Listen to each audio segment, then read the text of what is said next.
మంచిర్యాల జిల్లా కేంద్రంలోని Vivekananda college of polytechnic విద్యార్థులు ఆందోళన బాటపట్టారు. కళాశాల యాజమాన్యం తీరును ఎండగడుతూ నిరసన తెలిపారు. ఆర్థిక ఇబ్బందుల పేరుతో ఎలాంటి విద్యా బోధన చేయకపోగా మూసివేతకు సిద్ధమైందని విద్యార్థులు ఆవేదన వ్యక్తం చేశారు. ఉన్నట్టుండి కాలేజీ మూసివేస్తే తమ భవిష్యత్తు ఏంటని ఆందోళన చెందుతున్నారు. యాజమాన్యం తీరును జిల్లా కలెక్టర్ దృష్టికి తీసుకెళ్లినా ఫలితం లేదన్నారు. ఈ నేపథ్యంలో ప్రభుత్వం స్పందించి తమను ఆదుకోవాలని కోరుతున్నారు.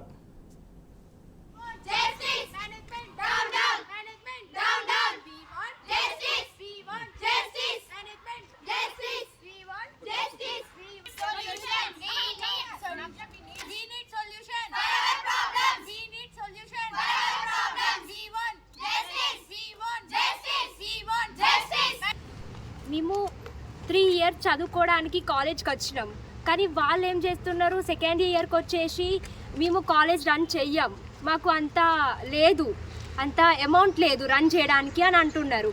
మరి అట్లా అని మరి మా లైఫ్ ఎట్లా నాశనం చేస్తారు వాళ్ళు.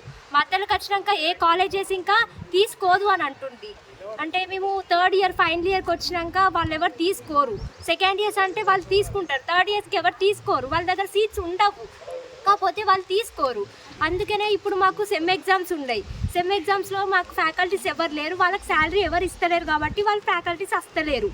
కానీ మాకు స్టడీస్ ఎవరు చెప్పాలి, ఎవరు లేరు ఫ్యాకల్టీస్. ఇప్పుడు కావాలి అని అంటే వేరే కాలేజ్ కన్నా ట్రాన్స్ఫర్ చేయాలి, లేకపోతే అదే కాలేజ్ని రన్ చేపియాలి ఫ్యాకల్టీస్ని పెట్టించి ఈ అకాడమిక్ ఇయర్ వరకు.